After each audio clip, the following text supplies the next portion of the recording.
Bonjour, moi je m'appelle Noémie Lechat et je suis responsable de projet pour l'association ADRE et je suis basée à Gap, dans les Alpes du Sud françaises.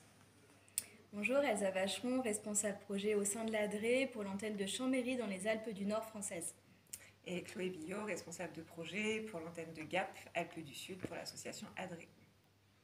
Donc est-ce qu'une de vous trois peut présenter Smart Community?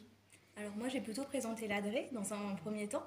Donc l'ADRE c'est une association qui signifie Association de développement en réseau des territoires et services. C'est une association qui a 25 ans et qui œuvre pour l'amélioration et le développement des services à la population en territoire rural et de montagne et qui intervient sur l'ensemble des Alpes françaises auprès des territoires pour les accompagner dans leurs projets.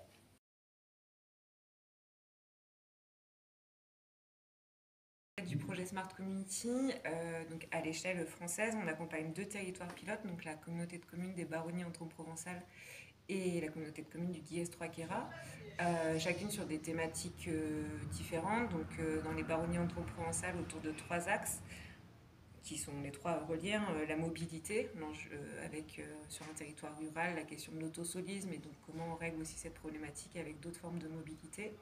La question de l'attractivité et notamment comment on fait venir des nouvelles compétences sur le territoire, donc en travaillant notamment avec les entreprises et sur la question de l'accès au logement et sur un axe plutôt sur la santé, à la fois recenser l'offre de santé disponible mais aussi comment on pourrait attirer de nouveaux professionnels de santé. Ça c'est pour les Baronnies Entrant-Provençal. Sur le Guillestre-Queyras, il y a un axe qui traite plutôt de la question de la vigilance. Alors la vigilance, c'est comment on prend soin des personnes les plus vulnérables, notamment sur un territoire de montagne qui plus est rural. Donc créer une sorte de réseau de professionnels qui sont en lien pour s'assurer que y ait personne qui soit laissé de côté et que tout le monde se sente en sécurité, entre guillemets.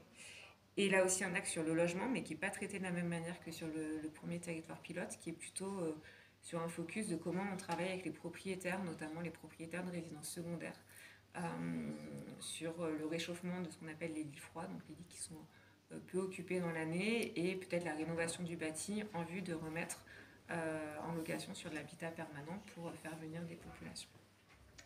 Merci.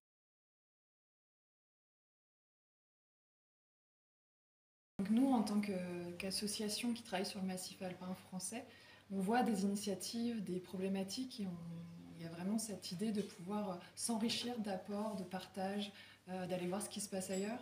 Et on était déjà engagé sur le précédent projet Smart Village et l'idée de Smart Community, on s'est réengagé dans ce projet en disant on peut encore aller plus loin, fédérer des communautés, différents territoires, apprenants et aussi le faire avec l'échelle européenne pour pouvoir s'apporter en termes d'innovation, parce qu'on sait que nos territoires font face à des enjeux forts et vont devoir s'engager, et s'engagent déjà dans des aspects de transition, et notamment de transition numérique.